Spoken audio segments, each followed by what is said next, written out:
योऽन्तः प्रविश्य मम वाचमिमां प्रसुप्तां सञ्जीवयत्यखिलशक्तिधरस्वधाम्ना अन्यांश्च हस्तचरणश्रवणत्वगादीन् प्राणान् नमो भगवते पुरुषाय तुभ्यम्। सदाशिवसमारम्भां शङ्कराचार्यमध्यमाम् अस्मदाचार्यपर्यन्तां वन्दे गुरुपरम्परां। श्रीगुरुभ्यो नमः। हरिः ओम्। सर्वप्रथम या कार्यक्रमाचं आयोजन करणाऱ्या सौ आर्या अग्निहोत्री मी मनापासून धन्यवाद देतो की आजच्या या गुरुपौर्णिमेच्या दिवशी मला गुरुतत्वाचं चिंतन आणि सद्गुरूंची वाकसेवा करण्याची संधी तिने मला प्राप्त करून दिली। आपणा सर्वांना गुरुपौर्णिमेच्या हार्दिक शुभेच्छा। सद्गुरूंची अविरत कृपादृष्टी आपणा सर्वांवर राहावी अशी मी प्रार्थना करतो। आणि आज सद्गुरु कृपे यथामती यथाबुद्धी यथाकाल गुरुतत्वाचं चिंतन आपल्या समोर उपस्थापित करण्याचा प्रयत्न करतो। भारतीय संस्कृतीमध्ये गुरूंना अनन्यसाधारण असं महत्व आहे। वेद, शास्त्र, पुराण, इतिहास या सर्वांचं आलोडन आपण ज्यावेळेस करतो त्यावेळेस आपल्या लक्षात येतं की अनेक ठिकाणी भगवंतापेक्षाही सद्गुरूंना महत्व अधिक प्रमाणात दिलेलं आहे। आणि म्हणूनच आपल्या संस्कृतीमध्ये ज्ञानमार्गाचं मार्गदर्शन करणारे सद्गुरू हे अत्यंत थोर समजले जातात। आणि जीवनामध्ये मग तो प्रवृत्ती मार्ग असो निवृत्ती मार्ग असो दोनही मार्गावर सद्गुरूंच्या मार्गदर्शनाशिवाय तरणोपाय नाही अशा प्रकारची ग्वाही आपलं साहित्य आपली संस्कृती आपल्याला देत असते। आज त्याच महनीय तत्वाचं चिंतन आज आपण करणार आहोत। आजचा दिवस हा अत्यंत पवित्र समजला जातो, गुरुपौर्णिमा, ज्याला व्यास पौर्णिमा असंही म्हणतात। महर्षी वेदव्यास ज्यांनी वेद, शास्त्र, पुराण, महाभारत इत्यादींसारखे अनेक महनीय ग्रंथ त्यांची रचना केली, त्यांची विभागणी केली आणि समाजासाठी एक ज्ञानदीप पेटवला, त्या व्यासांचा जन्मदिवस आज मानला जातो। महर्षी वेदव्यास त्यांच्याबद्दल बोलायचं म्हटलं तर संस्कृत साहित्यामध्ये एक अशी सूक्ती आहे, व्यासोच्छिष्टम जगत सर्वम। हे संपूर्ण जगत व्यासोच्छिष्ट आहे असं म्हणण्यामागचं कारण काय आहे तर व्यास महर्षींनी आपल्या समग्र जीवनामध्ये जे ज्ञान समाजासाठी ग्रंथरूपाने प्रकाशित केलं ते ज्ञान एवढं अफाट आहे, एवढं विपुल आहे की असं म्हणतात यन्न भारते तन्न भारते। त्यांच्या महाभारत ग्रंथाचं वैशिष्ट्य सांगत असताना असं म्हटलं जातं की जे महाभारतात नाही ते या भारतातच नाही। थोडक्यात कोणत्याही प्रकारचं ज्ञान, कोणत्याही विषयाचं तात्विक चिंतन हे आपल्याला वेदव्यासांच्या ग्रंथांमध्ये आढळून येतात। आणि म्हणूनच वेदव्यास यांना जगद्गुरु असं म्हटलं जातं। माझा आवाज येतोय ना? हो सर।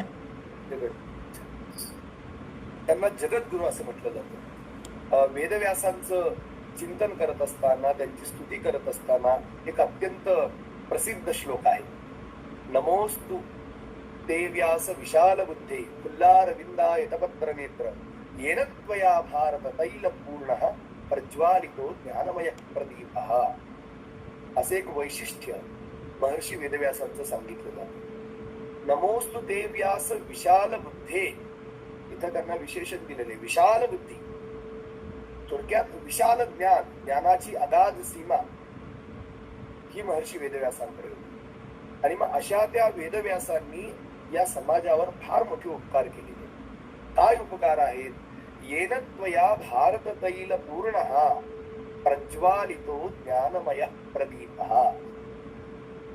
अंधकाराने संपूर्णतः अंधकारामध्ये निमज्जित झालेल्या या समाजाला ज्ञान प्रकाश देण्याचं कार्य आणि तो दिवा पेटवण्याचं कार्य महर्षी वेदव्यासांनी केलेलं आहे. आणि म्हणून प्रज्वालितो ज्ञानमय प्रदीप, ज्ञानाचा दिवा ज्यांनी लावला आणि समाजासाठी एक प्रकाश निर्माण केला, त्या महर्षी वेदव्यासांचा हा जन्मदिवस आहे.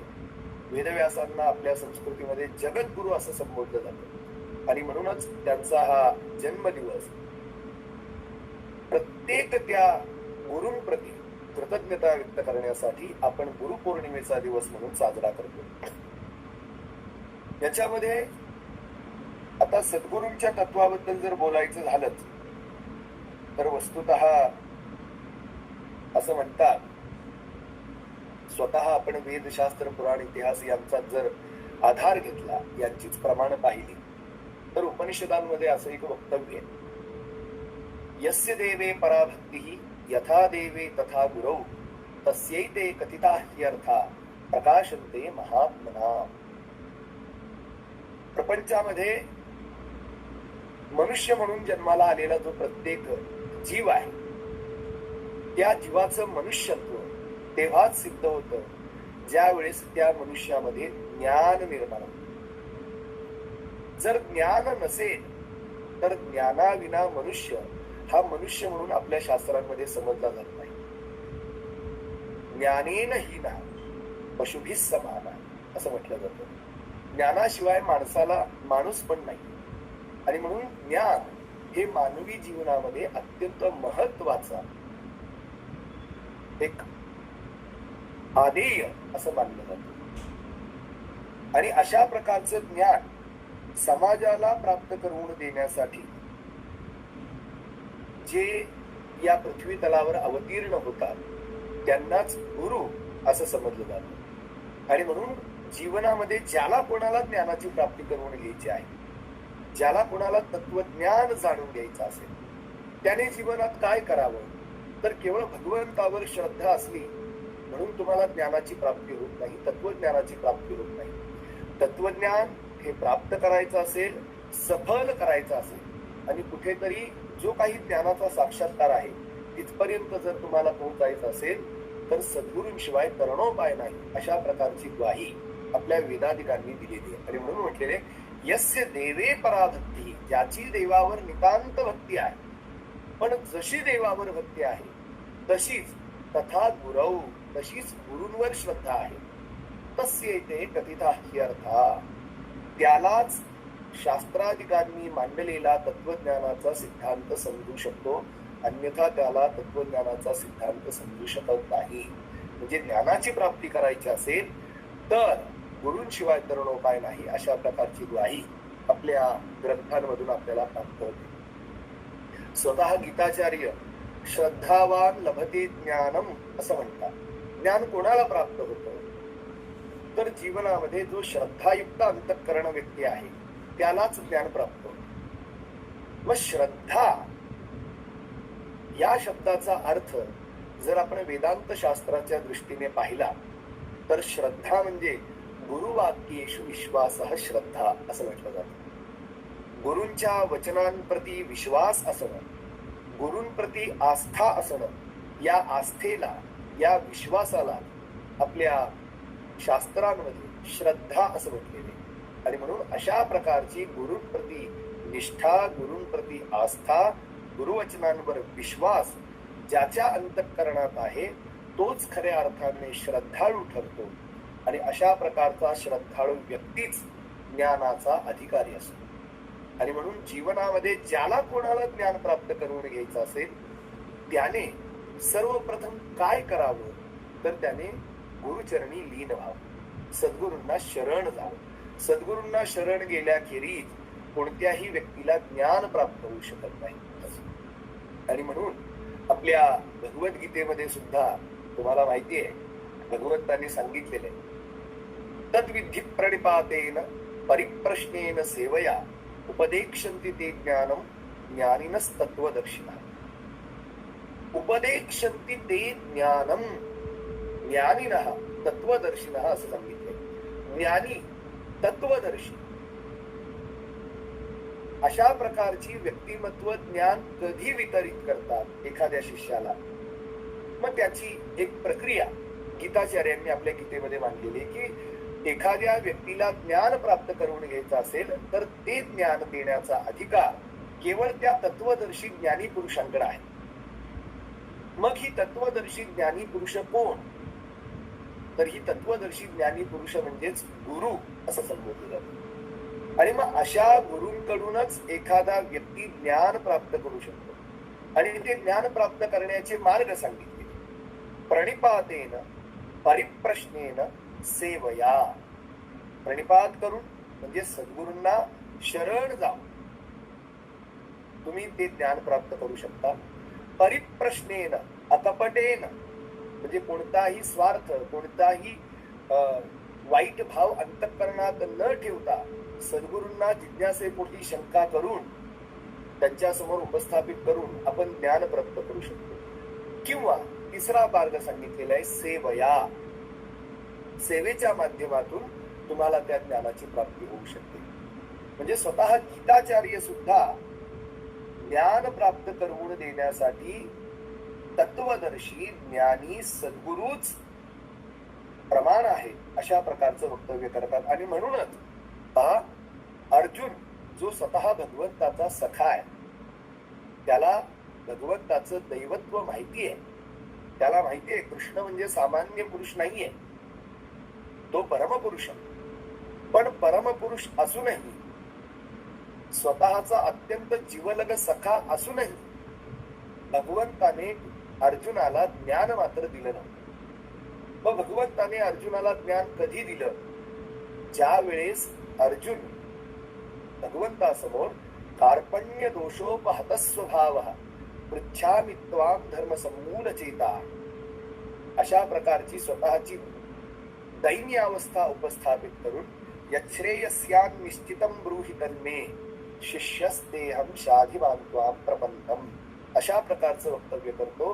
त्याच वेळेस परमात्म्याने गुरुरूप धारण करून कृष्णाने गीतेच्या माध्यमातून अर्जुनाला उपदेश केला. हा श्लोक सांगण्यावरचं कारण माझं एवढंच आहे. अर्जुनाने स्वतःला कृष्णासमोर पूर्णतः लोटांगण घालून कृष्णासमोर तो शरण गेलाय. आणि शरण गेल्यानंतर तो स्वतःला काय संबोधतोय? तो स्वतःला शिष्य असं म्हणतो. भगवान परमात्मा समोर उभे आहे. भगवंताला, देवाला आणि अर्जुनाला आपण पाहतोय असं समजून घ्या. प्रपंचामध्ये शिष्य या शब्दाची जोडी जर लावायची म्हटलं तर आपण कोणासोबत लावतो? आपण गुरु शिष्य अशी जोडी लावतो का देव शिष्य अशी जोडी लावतो? आपण गुरु शिष्य अशी जोडी लावतो. देव असेल तर देवासोबत भक्त अशी जोडी लावतो. देव, भक्त, गुरु आणि शिष्य. गीतेतला हा शब्द अत्यंत महत्वाचा आहे. अर्जुन भगवंतासमोर शरण जातोय आणि शरण जाताना त्याला सांगतोय शिष्यस्तेहम. देवा, आजपर्यंत मी तुझा सखा असू दे, पण आता मात्र मी तुझ्या समोर शरण आलोय ना, ते शिष्य म्हणून शरण आलो. ज्या अर्थी स्वतःला अर्जुन शिष्य म्हणून स्वीकारतोय त्या अर्थी श्रीकृष्ण परमात्मा हे गुरु ठरतात. आणि मग ज्या वेळेस गुरु रूपाने स्वीकार अर्जुनाने केला श्रीकृष्ण परमात्म्याचा, त्याच वेळेस गीतामृत अर्जुनाला सांगण्यात आलं. मी हा प्रसंग कशासाठी सांगतोय? प्रणिपातेन परिप्रश्नेन सेवया या 3 मार्गांनी गुरु शिष्याला उपदेश करत असतात. आता तुम्ही म्हणाल की देवच आहेत, ते देवच स्वतः का उपदेश करू शकत नाहीत? तर वस्तुतः असं समजलं जातं आणि आपल्याकडे तशा अनेक दृष्टांतही आहेत. यद्यपि भगवंताचा साक्षात्कार हे ज्ञानाचं परम प्रयोजन सांगितलेलं आहे. ज्ञान कशासाठी मिळवावं?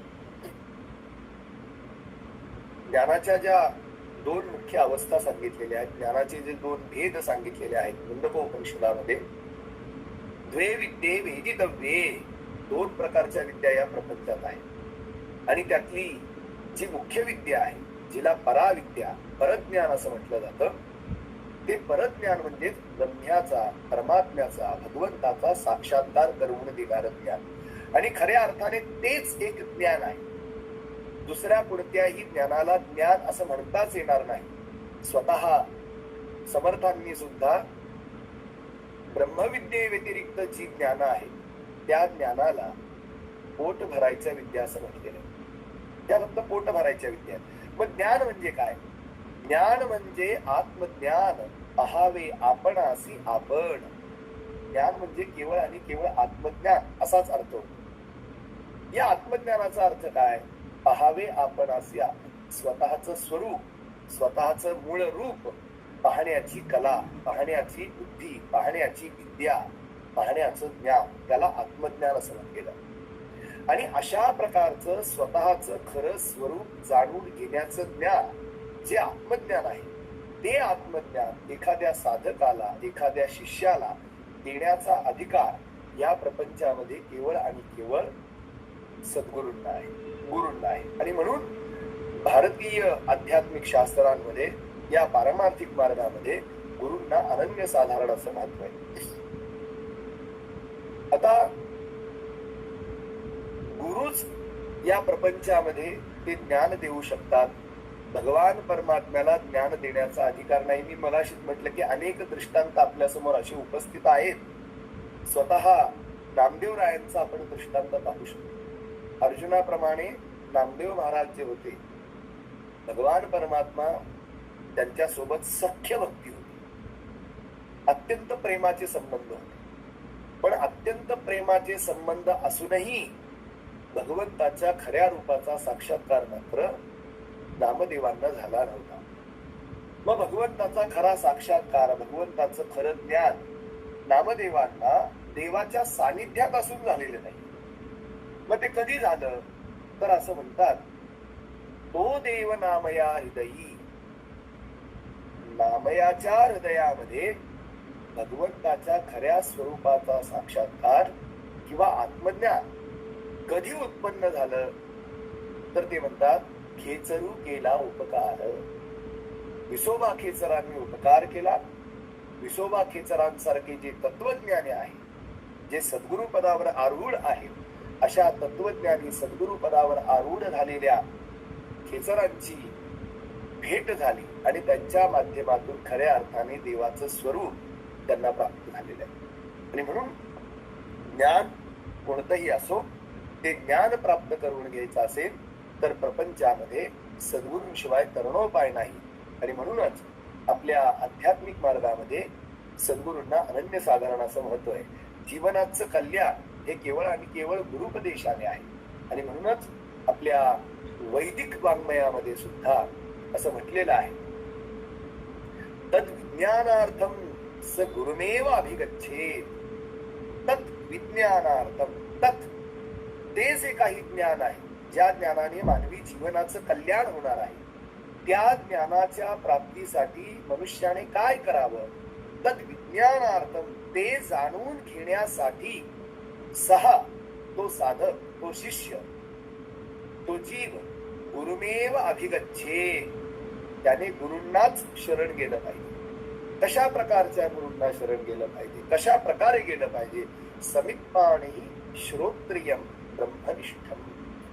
श्रोत्रिय ब्रह्मनिष्ठ अशा सद्गुरूंना शरण गेल्यानंतरच आपल्याला ते ज्ञान प्राप्त होऊ शकते. आणि म्हणून या प्रपंचामध्ये ज्ञानमार्ग जो काही सांगितलेला आहे, या ज्ञानमार्गाचं वैशिष्ट्य एवढंच आहे की या ज्ञानमार्गाला जर सफल करायचं असेल, त्याचं सर्वोच्च अवस्था जर आपल्याला प्राप्त करायचं असेल, तर त्या सर्वोच्च अवस्थेसाठी तुम्हाला आणि आम्हाला सद्गुरूंशिवाय तरणोपाय नाही.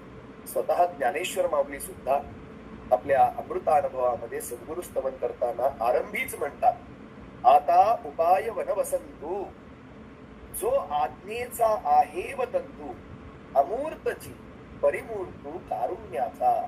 आता याच्यातून एक महत्वाचा विषय ज्ञानेश्वर माऊलींनी सांगितलेला.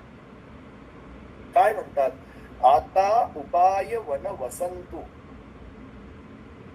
भगवंताच्या साक्षात्काराचे अनेक मार्ग आहेत, एक मार्ग नाहीये. कर्म मार्ग आहे, ज्ञान मार्ग आहे, भक्ती मार्ग आहे, योग मार्ग आहे, अनेक प्रकारचे मार्ग आहेत. पण या उपायांचं जे वन आहे, अनेक मार्ग आहेत. जसं जंगलामध्ये अनेक झाडं असतात, तसं या भगवंताच्या साक्षात्कारासाठी अनेक प्रकारचे मार्ग आहेत. मार्गांचं वन आहे, मार्गांचं जंगल आहे. पण या कोणत्याही मार्गाने साधक ज्यावेळेस प्रवास करू लागतो तेव्हा तो मार्ग प्रफुल्लित, विकसित किंवा फळ देणारा कधी ठरतो? जसं जंगलामध्ये झाडं अनेक असतात, पण त्या झाडांना बहर येणं हे कोणत्या ऋतूमध्ये संभवतं?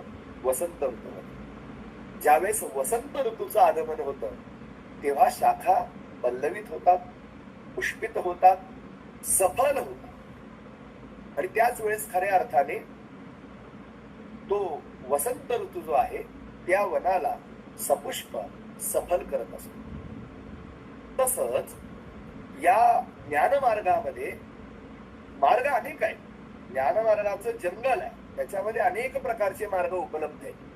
पण या सकल मार्गांमध्ये प्रवास करत असताना तो मार्ग जर तुम्हाला पल्लवित करायचा असेल, पुष्पित करायचा असेल, सफल करायचा असेल, तर त्याच्यासाठी वसंत ऋतूचं आगमन व्हायला पाहिजे.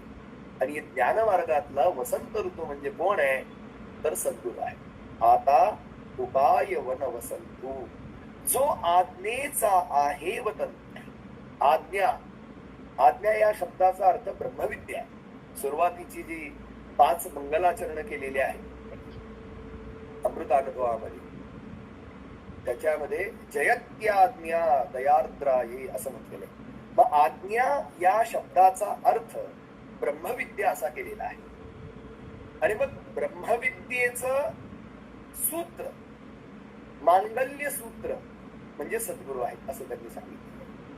म्हणजे विद्या प्राप्त करण्यासाठी किंवा विद्या सौभाग्यशाली, विद्या सौभाग्यवती केव्हा ठरते? जेव्हा ती विद्या गुरुमुखातून प्राप्त. आणि मग अशा प्रकारे सद्गुरूंचं वर्णन करून पुढील जे चरण आहे ते अत्यंत महत्वाचं आहे. कारण त्याच्यातून गुरुतत्वाचा विशेष उल्लेख माऊली करतात. अमूर्तची परिमूर्तू असा शब्द वापरतो. अमूर्तची, गुरुतत्व कसं आहे? अमूर्त आहे. पण अमूर्त असूनही हेच गुरुतत्व मूर्त रूपाने प्रकट झालेलं आहे.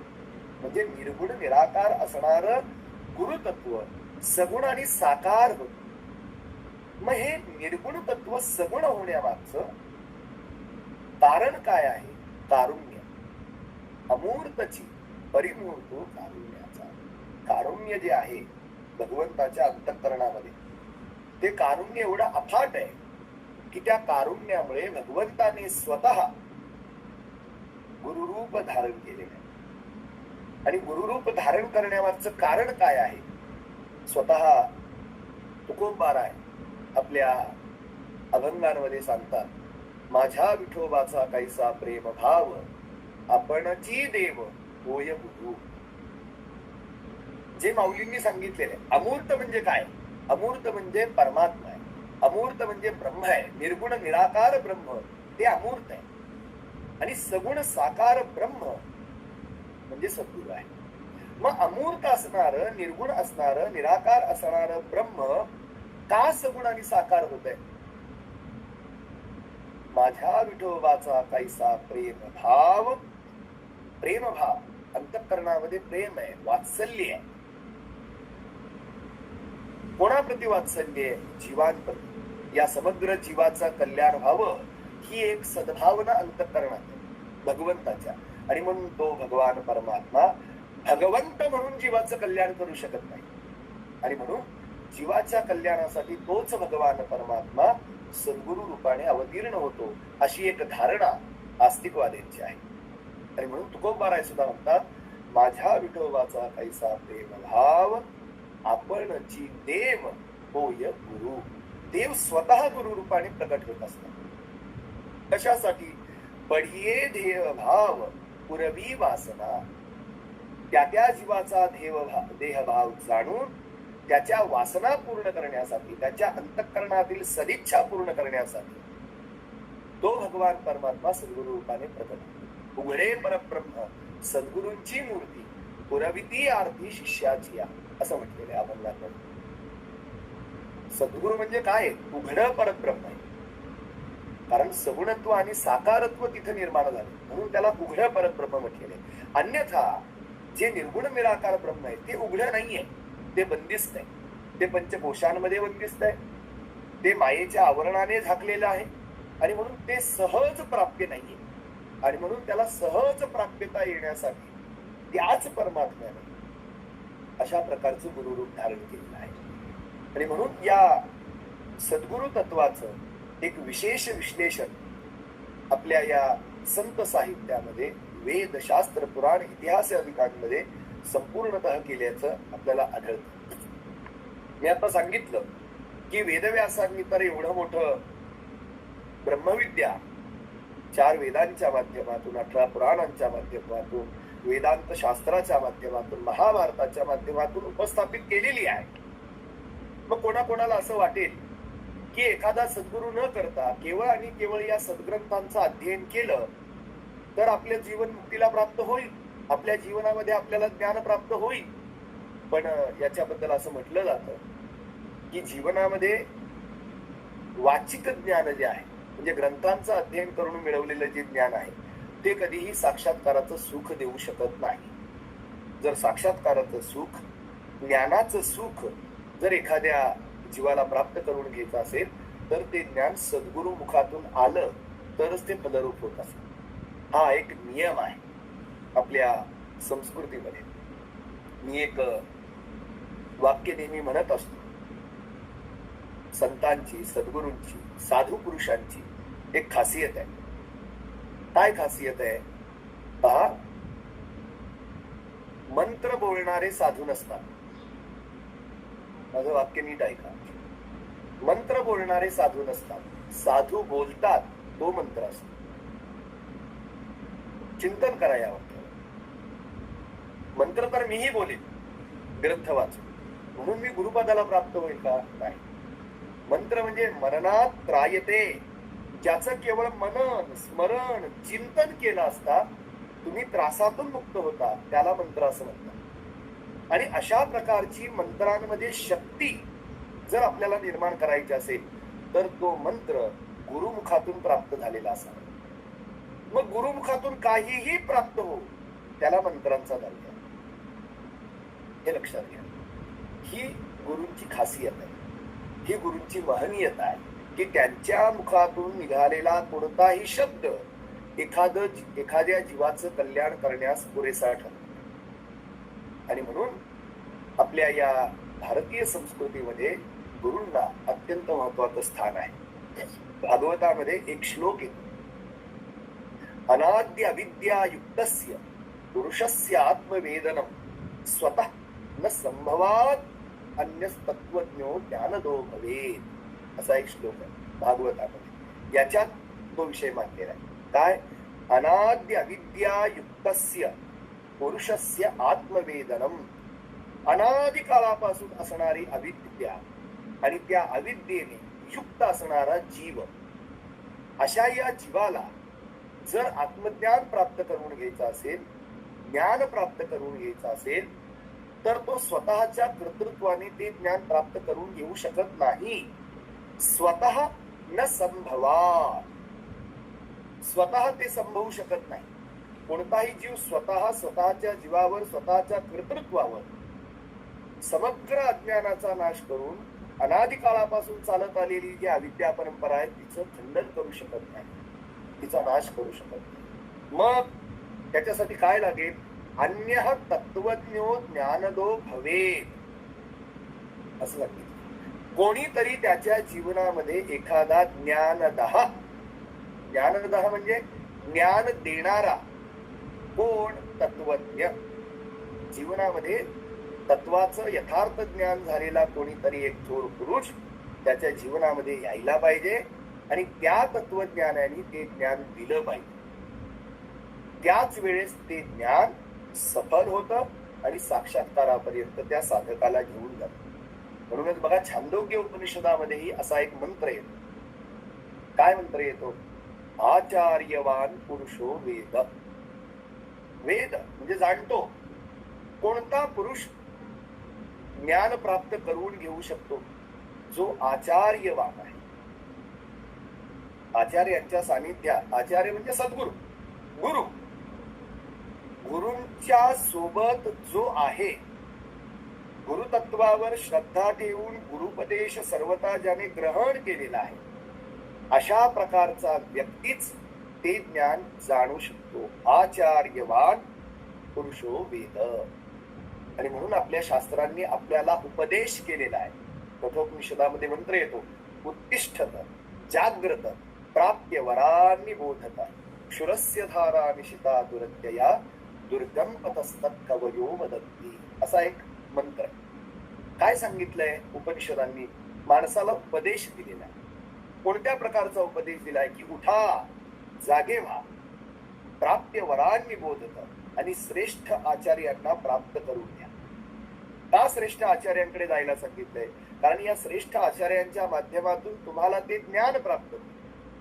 जर तुम्ही आचार्यांकडे गेला नाही, आचार्यांकडून ज्ञान ग्रहण केलं नाही, तर तुमच्यासाठी हा ज्ञानमार्ग अत्यंत क्लिष्ट आहे, अत्यंत कठीण आहे. किती कठीण आहे? क्षुरस्य धारा निशिता दुरत्यया असं म्हटलेलं आहे. तलवारीची पात जेवढी तीक्ष्ण असते तेवढा हा ज्ञानमार्ग तीक्ष्ण आहे. आणि म्हणून या मार्गावर चालणं सोपं नाहीये. पण या मार्गावर जर तुम्हाला प्रवास करायचा असेल, सुखकर प्रवास करायचा असेल, तर त्यासाठी तुम्हाला काय केलं पाहिजे? प्राप्य वरांनी बोध. सद्गुरूंना शरण जा आणि त्यांच्या माध्यमातून ते ज्ञान प्राप्त करून घ्या. अशा प्रकारची भूमिका मांडलेली आहे. मी वारंवार सांगतो, ज्ञानेश्वर महाराज जीवनामध्ये झालेला भगवंताचा जो साक्षात्कार आहे, त्या साक्षात्काराप्रती कृतज्ञता व्यक्त करत असताना देवाप्रती कृतज्ञता व्यक्त करत नाहीये. ज्ञानेश्वर महाराज भगवंताचा अलौकिक साक्षात्कार आणि सर्व सुखाला प्राप्त होण्याचा जो आनंद आहे, तो आनंद उपभोगत असताना, कृतज्ञता व्यक्त करत असताना, ती कृतज्ञता आपल्या सद्गुरूंच्या चरणांप्रती व्यक्त करतात. माऊलींचा एक अत्यंत सुंदर असा एक अभंग आहे. काय म्हणतात माऊली? फळले भाग्य माझे, धन्य झालो संसार, सद्गुरु भेटले हो, त्यांनी धरियेले करी, पश्चिमे चालविले, आत्मा तेथे निर्धारी, त्रिकुटावरी नांदे, देखी येली पंढरी, ते सुख काय सांगू, वाचे बोलता नाही. असं म्हणतात. ते सुख काय सांगू. ज्ञानाची सर्वोच्च अवस्था सुख देणारी. पण ह्या ज्ञानाच्या सर्वोच्च अवस्थेला जो मी प्राप्त झालेलो आहे, अनिर्वचनीय सुखाला जे मी प्राप्त झालेलो आहे, त्या भगवंताचा साक्षात्कार जो मला झालेला आहे, तो साक्षात्कार होण्यामागचं कारण काय? ज्ञानेश्वर माऊली सांगतात, फळले भाग्य माझे, माझं भाग्य फळाला आलं. या संसारामध्ये मी धन्य झालो. कशामुळे धन्य झाला माऊली तुम्ही? सद्गुरु भेटले हो. मला सद्गुरूंची प्राप्ती झाली आणि त्या सद्गुरूंनी माझा हात धरला आणि माझा प्रवास सुरू झाला. आणि सद्गुरूंच्या सानिध्यात ज्यावेळेस या ज्ञानमार्गावर मी प्रवास करू लागलो ना, सुखाने मी आपल्या सर्वोच्च अवस्थेपर्यंत पोहोचलो, की ज्या अवस्थेमध्ये मनुष्य सर्व सुखाला प्राप्त होत असतो, अनिर्वचनीय सुखाला प्राप्त होतो. आणि अशा प्रकारची अवस्था जीवनामध्ये प्राप्त करून घ्यायची असेल तर गुरु कृपा ही अत्यंत महत्वाची, असं ज्ञानेश्वर महाराजांनी सांगितलेलं आहे. आपल्या सर्वांचा परिचयाचा अभंग आहे. श्री गुरु सारिका असता पाठीरा का, इतरांचा लेखा कोण करे. याचं शेवटचं चरण अत्यंत महत्वाचं आहे. ज्ञानदेव म्हणे, तरलो तरलो आता उद्धरिलो गुरु कृपे, असं ज्ञानेश्वर माऊली म्हणतात. माझ्या जीवनामध्ये मी तरलो आहे आणि उद्धरलोय. दोन क्रिया सांगितलेल्या आहेत. जीवनामध्ये आपल्याला दोन गोष्टी साधायच्या. एक, आपल्याला उद्धार करायचा आहे आणि दुसरं आपल्याला तरायचं. उद्धरणं आणि तरणं ह्या दोन गोष्टी. या दोनही गोष्टी जीवनामध्ये कोणामुळे संभवतात?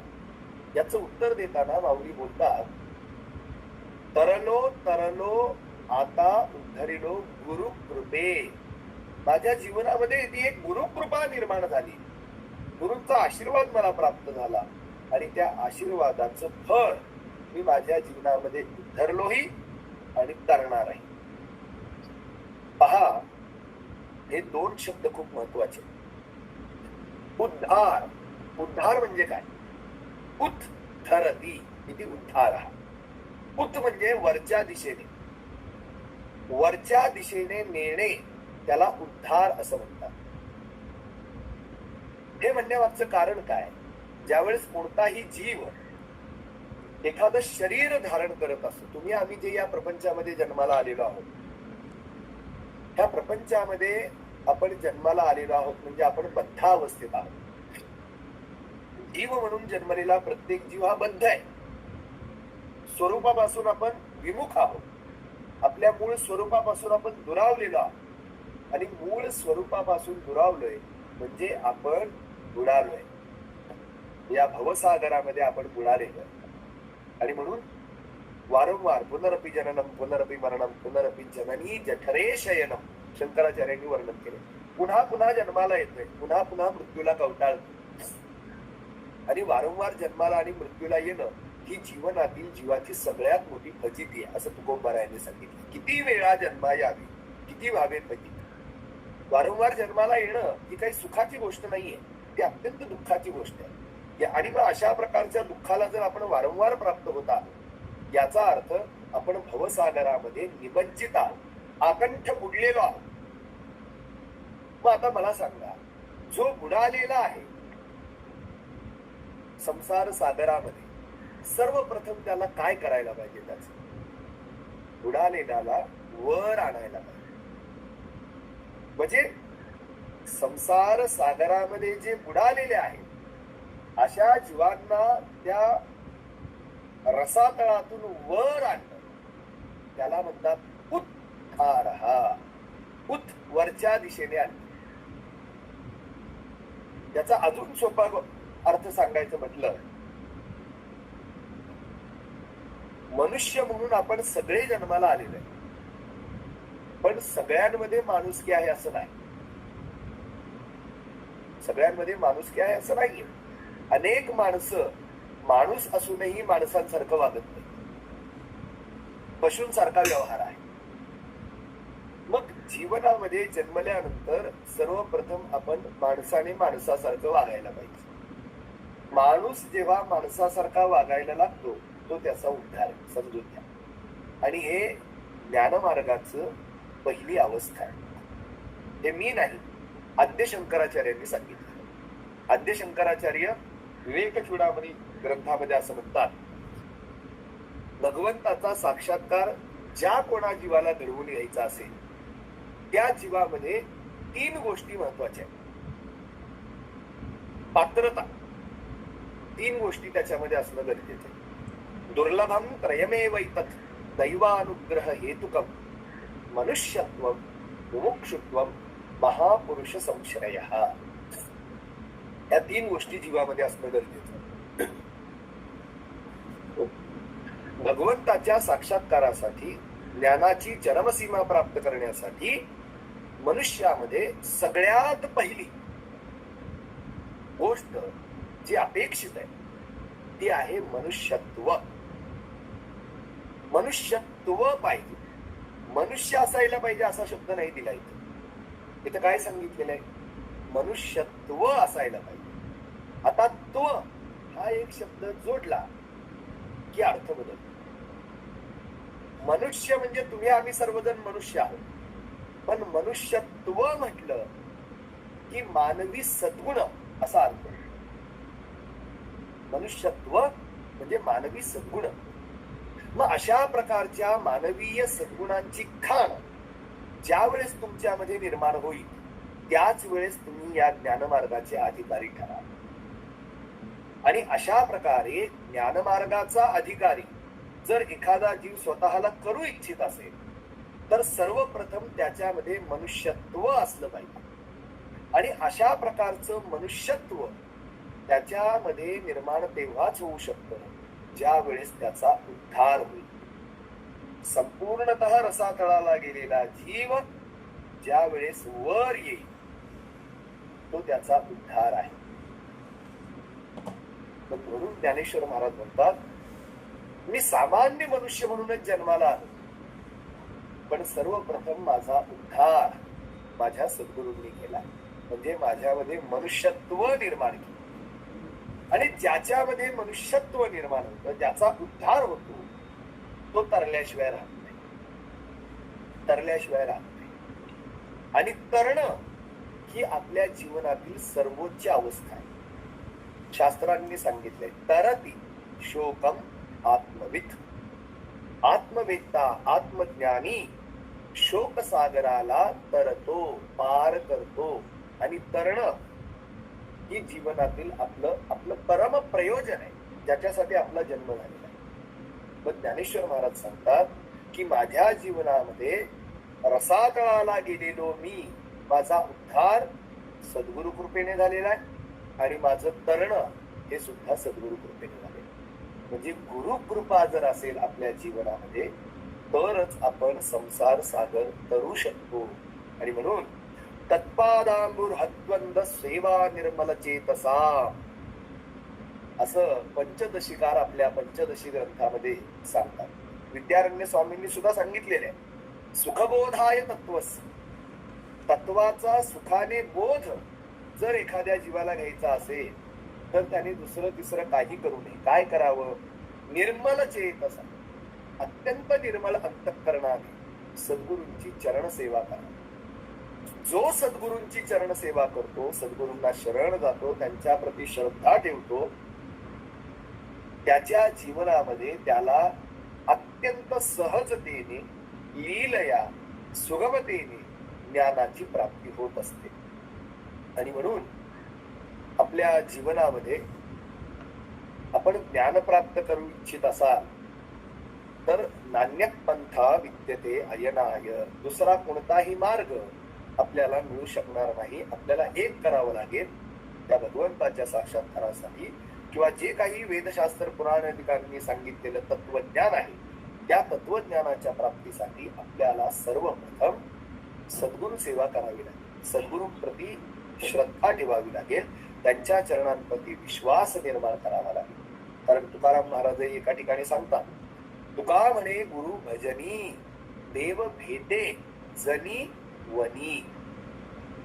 तो देव आता आपल्याला दुर्लभ आहे, देवदर्शन आपल्याला नाही तो भेटत, पण तो देव सहज तुम्हाला प्राप्त करून घ्यायचा असेल, जिकडे पाहाल तिकडे त्या देवाचं दर्शन तुम्हाला घडवून घ्यायचं असेल तर त्यासाठी तुम्हाला काय करायला पाहिजे? तर तुकाराम महाराज सांगतात, त्या देवाला जर जनामध्ये, वनामध्ये, कणामध्ये जर तुम्हाला त्याचा साक्षात्कार घडवून घ्यायचा असेल ना, तर त्याच्यासाठी तुम्हाला गुरु भजन करायला पाहिजे. मग गुरु भजन असा शब्द वापरलेला आहे. मग भजन शब्दाचा अर्थ काय? संस्कृत व्याकरणाच्या दृष्टीने पाहिलं तर भजन शब्द किंवा भक्ती हा शब्द भज या धातूपासून निर्माण झालेला आहे. भज धातूचा काय अर्थ होतो? भज सेवाया, सेवा असा अर्थ होतो. आणि म्हणून जर या सर्वोच्च तत्वज्ञानाचं स्वरूप आपल्याला प्राप्त करून घ्यायचं असेल, ज्ञान आपल्याला प्राप्त करून घ्यायचं असेल, तर मग तिथं तेथ सेवा हा दारवनिका, तिथं सेवा ही पायरी पहिली, तो उंबरठा आहे. सेवेचा उंबरठा जो ओलांडतो त्यालाच खऱ्या अर्थाने त्या तत्वज्ञानाचा साक्षात्कार होत असतो. आणि म्हणून तुकाराम महाराजांनी सांगितलं, तुका म्हणे गुरु भजनी. म्हणजे तुकाराम महाराज म्हणतात की गुरुसेवेमध्येच एवढी शक्ती आहे की जो गुरुसेवा करतो त्याला जनावनामध्ये सुद्धा भगवंताची प्राप्ती होत असते. त्याही पुढे जाऊन एकनाथ महाराज मी अगोदरच सांगितलेलं आहे की निर्गुण आणि सगुण, निर्गुण तत्वच सगुण रूपाने साकार होतं तेव्हा त्याला गुरु असं संबोधलं जातं. नाथ महाराज एका ठिकाणी म्हणतात, गुरु परमात्मा परेशु. गुरुच परमात्मा, गुरुच परमेश्वर आहे. आणि याच अभंगाच्या शेवटच्या चरणामध्ये असं म्हणतात एका जनार्दनी गुरुदेव येथे नाही बा संशय. आपण सहज शब्द उच्चारतो आपल्या सद्गुरूंबद्दल गुरुदेव. यद्यपि हा एक शब्द आहे, पण याच्यामध्ये मुख्यतः दोन शब्द आहेत, गुरु देव. याचा सरळ सोपा अर्थ काय होतो? गुरुच देव आहे. गुरु देव. पण नाथ महाराज सांगतात एका जनार्दनी गुरुदेव, म्हणजे एका जनार्दनी गुरुच देव आहे. येथे नाही बा संशय. इथं तुम्ही संशय निर्माण करून घेऊ नका. कोणत्याही प्रकारचा संशय आपण घ्यायचा नाही. आणि म्हणून गुरु तत्व हे अत्यंत महनीय तत्व आहे. तुम्हाला तुमच्या जीवनामध्ये कोणत्याही प्रकारचं ज्ञान प्राप्त करायचं असेल, सफल करायचं असेल, त्या ज्ञानाच्या माध्यमातून त्या तत्वाचा साक्षात्कार घडवून घ्यायचा असेल, तर त्यासाठी सर्वप्रथम श्रद्धायुक्त अंतःकरणाने सद्गुरूंना शरण गेलं पाहिजे. तरच तुम्हाला ते ज्ञान प्राप्त होऊ शकतं. पहा, देवच गुरु आहे याच्याबद्दल महर्षी पतंजलींनी सुद्धा सांगितलेलं आहे. महर्षी पतंजली आपल्या योगसूत्रांमध्ये ईश्वराचं वर्णन सुरू करतात की ईश्वर कसा आहे. क्लेश कर्म विपाकाशयैहि अपरामृष्टः परमपुरुषः ईश्वरः. क्लेश कर्म विपाक आशय यांचा संबंध नसलेला जो परमपुरुष आहे तोच ईश्वर आहे. तस्य वाचकः प्रणवः असं वगैरे सांगितलेले. आणि त्याही पुढे जाऊन पुन्हा ते असं म्हणतात सह पूर्वेषामपि गुरुः कालेन अनवच्छेदः. आणि तो जो ईश्वर आहे तो कोण आहे? पूर्वेषामपि गुरु. पूर्वेषामपि गुरु म्हणजे त्या ईश्वराला गुरु असं संबोधलेलं. म्हणजे आपले जे पूर्वाचार्य आहेत, पूर्वसूर्य आहेत, त्यांच्याही गुरुस्थानी जो आहे तो ईश्वरच. म्हणजे गुरु परंपरेची सुरुवात ही ईश्वरापासून झाली. ईश्वराने सर्वप्रथम गुरुरूप धारण केलेलं आहे. कारण गुरुरूप धारण केल्याशिवाय ही ज्ञान परंपरा अखंडित प्रवाहित होऊ शकत नाही. आणि म्हणून स्वतः महर्षी पतंजली योगशास्त्राचे पुरस्कर्ते ते सुद्धा आपल्या योगशास्त्रामध्ये ईश्वराचं वर्णन करत असताना ईश्वरच सर्व आचार्यांच्या गुरुस्थानी आहेत असं म्हणून त्याला गुरुत्व बहाल करतात. ईश्वर म्हणजेच गुरु आहे. पण ईश्वर रूपाने तत्वज्ञानाचं जे कार्य ईश्वर करू शकत नाही तेच ज्ञान ईश्वर गुरु रूपाने वितरित करत असतो. आणि म्हणूनच आपल्या संपूर्ण वाङ्मयांमध्ये, आपल्या संस्कृतीमध्ये, आपल्या आध्यात्मिक मार्गामध्ये, आपल्या शास्त्रीय मार्गामध्ये ज्ञानासाठी सर्वप्रथम सद्गुरु शरणागती ही महत्वाची सांगितलेली आहे. त्याशिवाय दुसरा कोणताही मार्ग उपलब्ध नाही अशा प्रकारची भावना सर्व ठिकाणाहून व्यक्त केलेली आहे. आणि आता शेवटी एक महत्वाचा, मला अत्यंत जो आवडतो असा एक श्लोक सांगतो. सद्गुरूंचं महत्व किंवा सद्गुरूंची अनेक प्रकारची विशेषणं या श्लोकातून मांडलेली आहे. तुम्हा सर्वांना तो परिचित असेल. ब्रह्मानंदम परम सुखदम केवलम ज्ञानमूर्तिम द्वंद्वातीतम गगन सदृशम तत्वमस्यादिलक्ष्यम एकम नित्यम विमलम अचलम सर्वधी साक्षीभूतम भावातीतम त्रिगुणरहितम सद्गुरु तम नमामि. असा एक श्लोक आहे. तुम्हा सर्वांच्या परिचयाचा असेल, श्रवणातील असेल. हा श्लोक कोणा संदर्भात आहे? हा श्लोक सद्गुरूं संदर्भात. कारण शेवटी म्हटलेलं आहे सद्गुरुं तम नमामि. त्या सद्गुरूंना मी नमस्कार करतो. मग इथं सद्गुरु ज्यांना आपण नमस्कार करतोय त्या सद्गुरूंची विशेषणं सांगितली. ब्रह्मानंदम पासून भावातीतम त्रिगुणरहितम इथपर्यंत, म्हणजे ब्रह्मानंदम पासून त्रिगुणरहितम इथपर्यंत विशेषणं सांगितलेली. आणि या सगळ्या विशेषणांनी युक्त असणारे विशेष्य जे सद्गुरु आहेत त्या सद्गुरूंना मी नमस्कार करतो, असे श्लोककार असं म्हणतात. आता इथं पहा, एवढंच मला सांगायचं, गुरु देव आहेत, गुरुच देव आहे. कशावरून? हा श्लोक एवढा पुरेसा आहे. या श्लोकामध्ये जी विशेषणं सांगितलेली आहेत ना, ही सगळी विशेषणं परमात्म्याची, ही सगळी विशेषणं ब्रह्म्याची, ही सगळी विशेषणं या प्रपंचाच्या उत्पत्ती स्थिती लय करता जो कोणी आहे त्या ईश्वराचे आहे. ब्रह्मानंदम म्हणजे जे याच्यामध्ये ब्रह्मानंद आहे. सद्गुरूंना ब्रह्मानंद असं म्हटलेलं आहे. का ब्रह्मानंद असं म्हटलेलं आहे? उघडे परब्रह्म सद्गुरूची मूर्ती. ब्रह्मा आनंद रूप आहे. आनंदो ब्रह्मेति व्यजानात असं शास्त्र वचन. रसो वैसः रसमिहेवायं लब्ध्वा आनंदी भवती.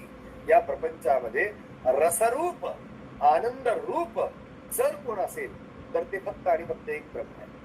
ब्रह्म्याशिवाय या प्रपंचामध्ये कोणत्याही वस्तूमध्ये आनंद नाही.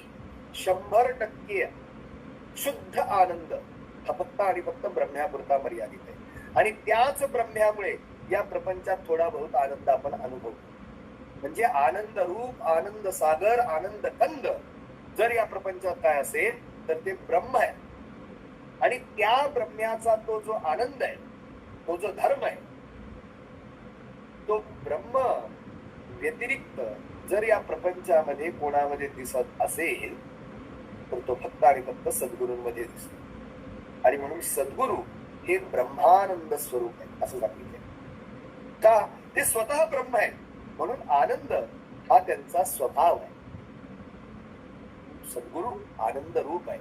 ते स्वतः इतके आनंदित आहेत की जगाला आनंद देण्याचं कार्य त्यांच्याकडे असतं. परम सुखदम असं म्हटलेलं. दुसरं विशेष परम सुखदम म्हणजे परमसुख देणारा. सुख देणाऱ्या अनेक गोष्टी प्रपंचात आहेत. अनेक गोष्टींच्या माध्यमातून आपण सुख घेतोय, भोगतोय, उपभोगतोय. पण इथं नुसतं सुख असं म्हटलेलं नाहीये. इथं परम सुख असा शब्द वापरला. सुखामध्ये परमत्व सांगितले, सुखाचं परमत्व सांगितले. आणि परमत्व हा शब्द सहजासहजी वापरला जात नाही. जे सर्वोत्कृष्ट असतं त्याला परम असं म्हटलं जातं. निरतिशयत्वे सती क्षयशून्यत्वम ही परमत्वम अशी परमत्वाची व्याख्या केली गेली. जे निरतिशय आहे म्हणजे वृद्धीची सर्वोत्कृष्ट अवस्था आणि जे क्षयरहित आहे, ज्याच्यामध्ये नाश संभवत नाही, अविनाशी आहे. आणि जे एवढं वृद्धिंगत झालेलं आहे की त्याच्या पुढे शिल्लक नाही, म्हणजे सर्वोत्कृष्ट अवस्था. त्या सर्वोत्कृष्ट अवस्थेला परम असं म्हटलं जातं. मग सद्गुरू कसे आहेत? सुख देणारे. कोणतं सुख देणारे? परम सुख देणारे. मग या प्रपंचामध्ये सुख देणारे अनेक असतील पण परम सुख देणारे एकच आहे, ते सद्गुरू. ब्रह्मानंदम परम सुखदम केवलम, त्यांना केवल स्वरूप असं म्हणतात. आता केवलत्व आपण मराठीमध्ये हा शब्द वापरतो, केवळ म्हणजे फक्त. पण परमार्थामध्ये वेदांत शास्त्रामध्ये केवल ही अवस्था आहे. केवल ही अवस्था आहे. आणि याच अवस्थेला मोक्ष असं म्हटलं जातं, जी प्रत्येक जीवाची सर्वोच्च अवस्था बनली गेली. केवलम. आणि केवल शब्दाचाच भाव जो तुमच्या आमच्या सर्वांच्या परिचयाचा शब्द आहे, कैवल्य. केवलस्य भाव हा कैवल्यम अशी कैवल्य शब्दाची व्याख्या केली जाते. कैवल्य. कैवल्य म्हणजे काय? कैवल्य म्हणजे मोक्ष. कैवल्य म्हणजे परमोच्च अवस्था. कैवल्य म्हणजे मुक्ती. मग हे कैवल्य कैवल्य जे म्हटलं जातं ते कैवल्य म्हणजे काय? ज्या वेळेस एखादा जीव केवल अवस्थेला प्राप्त, केवल भावाला प्राप्त. केवलत्व म्हणजे काय? फक्त. फक्त म्हणजे काय? एक अवस्था प्राप्त. काय? एका अवस्था प्राप्त. आणि अशा प्रकारची एकत्वाची अवस्था जी उपनिषदांनी सांगितलेली आहे. काय सांगितलेले उपनिषदांनी? ज्या वेळेस एखादा जीव स्वतःला सर्व ठिकाणी पाहतो आणि सर्वांना स्वतःमध्ये पाहतो, काय स्वतःला सर्वत्र पाहणे आणि सर्वांना स्वतःमध्ये पाहणे, अभेद अवस्था, अद्वैत अवस्था. ही जी अद्वैत अवस्था आहे, सर्व द्वैताचा नाश होऊन केवळ एकत्वाचं ज्ञान होणं, ही एकत्वाची जी भूमिका आहे, या भूमिकेलाच केवल असं म्हटलं जातं. आमचे तुकाराम महाराज म्हणतात, उद्धरिले कुळ आपण तरला, तोची एक झाला त्रैलोक्यात. काय सांगितले? उद्धरिले कुळ, जगाचा उद्धार केला, स्वतः तरुण गेला. तरुण गेला म्हणजे काय झालं? आपण तरला म्हणजेच तोची एक झाला त्रैलोक्यात. ज्या वेळेस या त्रैलोक्याला वेगवेगळ्या रूपात न पाहता एखादा जीव एक रूपात पाहतो, पिंडी ते ब्रह्मांडी आणि ब्रह्मांडी ती पिंडी पाहण्याची सद्बुद्धी ज्यावेळेस निर्माण होते ना, ती जी अवस्था आहे त्या अवस्थेला केवल असं म्हणतात. आणि अशा प्रकारची केवल अवस्था कधी निर्माण होऊ शकते? तर त्याला साधं सोपं गणित आहे, आपल्या उपनिषदांचा सिद्धांत आहे, दृष्टांत आहे. उपनिषदांनी सांगितलेलं आहे की परमात्म्याने या समग्र प्रपंचाची सृष्टी केली, भगवंताने या समग्र प्रपंचाची सृष्टी केली आणि सृष्टी केल्यानंतर या प्रपंचाला चालना मिळावी, या प्रपंचामध्ये सजीवता निर्माण व्हावी, एवढा विषय फक्त लक्ष देऊन आहे.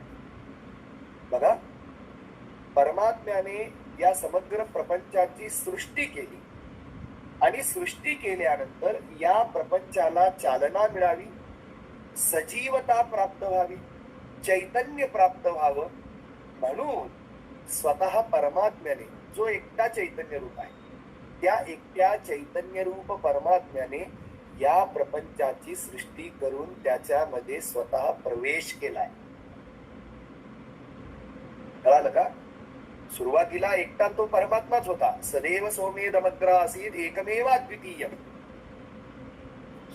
जगाच्या उत्पत्तीच्या पूर्वी तो एकटा परमात्माच होता. मग एकटा असणारा परमात्मा स एकाकी न रमते, त्याला एकट्याला करमेन असं झालं आणि म्हणून त्याच्या मनामध्ये इच्छा निर्माण झाली, एकोहम बहुस्याम, एकटा असणारा मी आता बहुरूपाने निर्माण.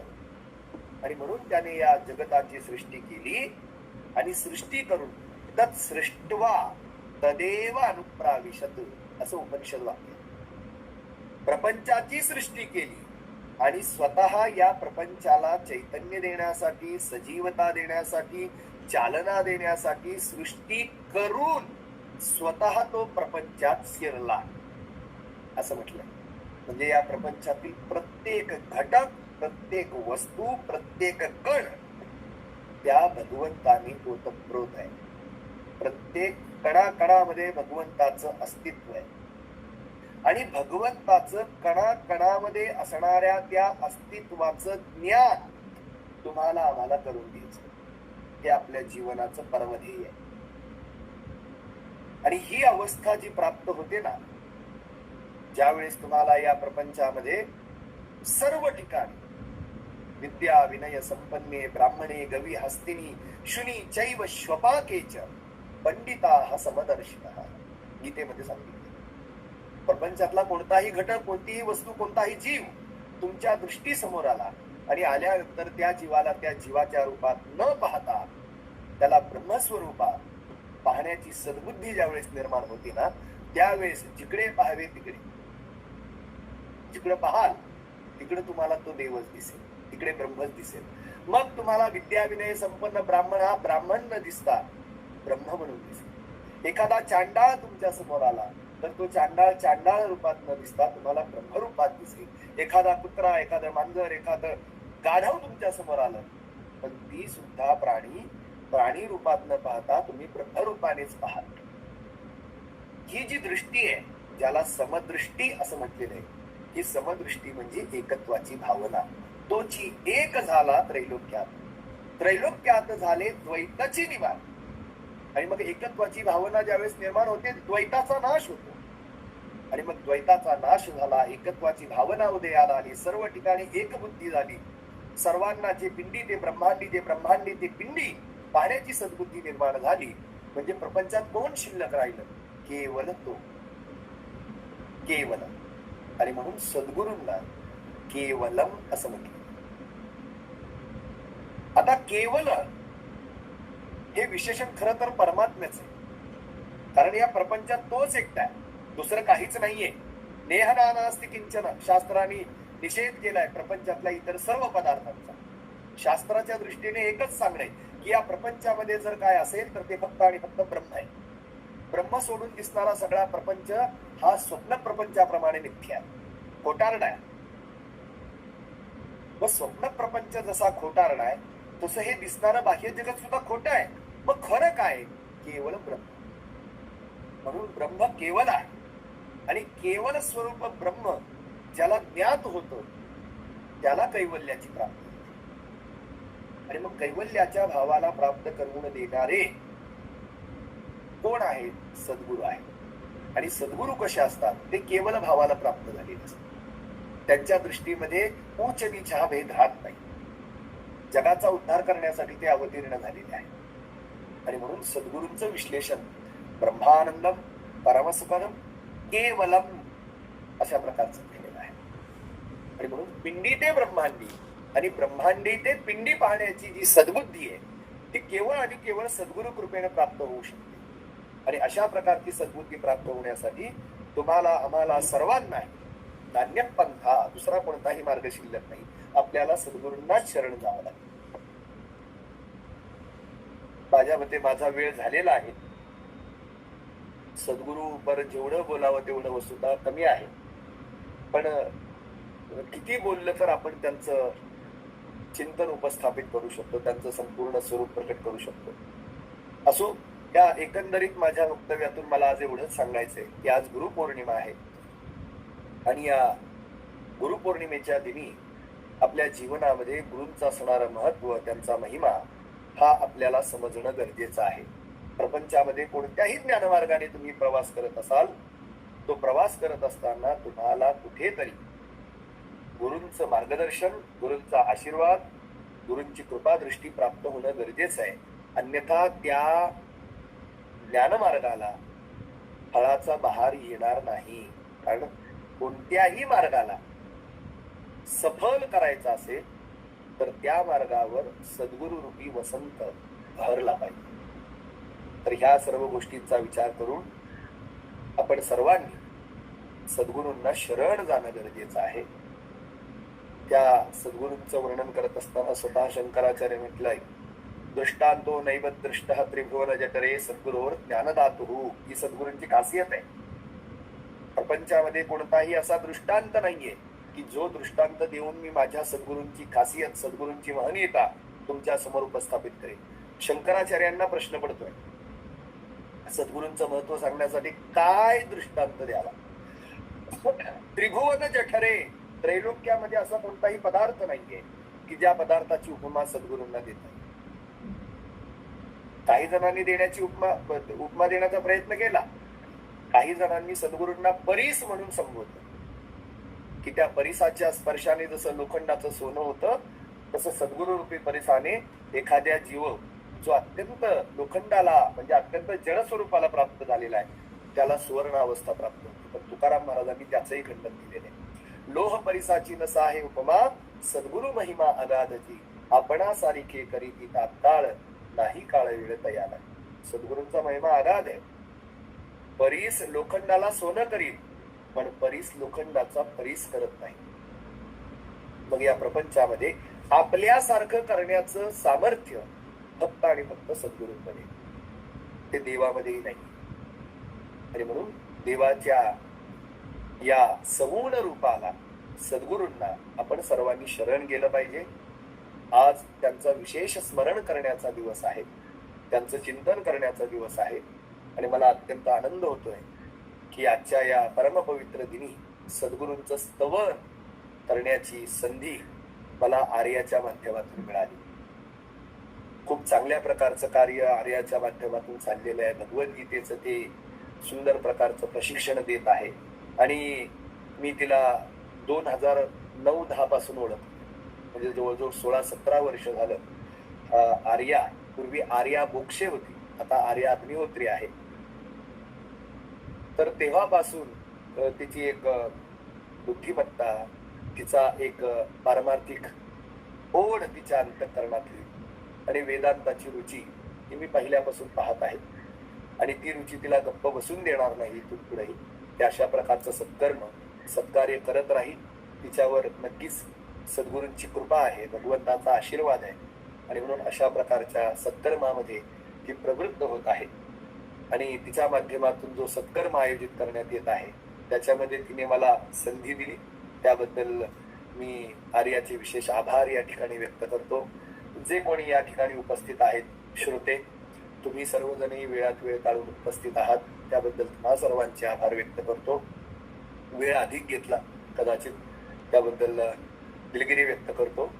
आणि यद्यत्र सौष्ठवम किंचित तद्गुरोरेव मे नाही, यद्यत्र असौष्ठवम किंचित तन्ममैव गुरोर नाही, अशा प्रकारची भावना व्यक्त करून सद्गुरु चरणार्पणमस्तु. ओम शांती शांती शांती.